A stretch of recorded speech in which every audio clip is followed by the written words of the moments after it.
प्रदेश में आज से आदर्श आचार संहिता लागू कर दी गई है। छत्तीसगढ़ के विभिन्न जिलों में कुल 2 चरणों में चुनाव होगा। 7 और 17 नवंबर को मतदान होंगे। 3 दिसंबर को नतीजे आएंगे। प्रदेश को 55 दिन के बाद सरकार मिल जाएगी।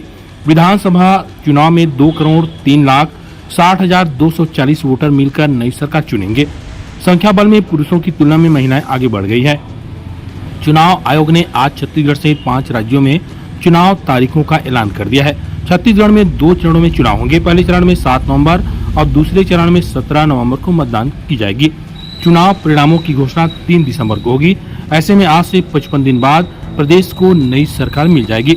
नई दिल्ली में चुनाव आयुक्त राजीव कुमार ने कहा, आपराधिक पृष्ठभूमि वालों को 3 बार न्यूज़पेपर में अपनी जानकारी विज्ञापित करानी होगी।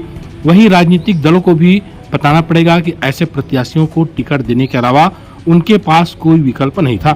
उन्होंने कहा कि छत्तीसगढ़ में कुल 2.03 करोड़ मतदाता हैं। इनमें 1.01 करोड़ पुरुष वोटर्स तो 1.02 करोड़ महिला वोटर्स हैं, जबकि 18 से 22 साल की आयु के 18.68 लाख मतदाता हैं। छत्तीसगढ़ में पिछले बार 2 फेरे में 12 और 20 नवंबर को वोटिंग हुए थे। रिजल्ट 11 दिसंबर को अनाउंसमेंट किया गया था। 18 दिसंबर को नई सरकार ने शपथ लिया था। प्रदेश में विधानसभा की 90 सीट हैं। पिछले चुनाव की बात करें तो पहले चरण में 18 सीटों पर 12 नवंबर को और दूसरे चरण में 20 नवंबर को 72 सीटों पर मतदान कराया गया था। कांग्रेस ने 68 सीटों पर बड़ी जीत दर्ज कर सत्ता में वापसी की थी, जबकि 15 साल सत्ता में रही भाजपा 15 सीटों पर सिमट गई थी।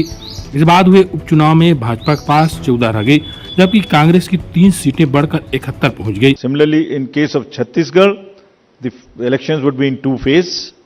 The date of poll would be 7th November and 17th November, and date of counting for everyone being 3rd of December.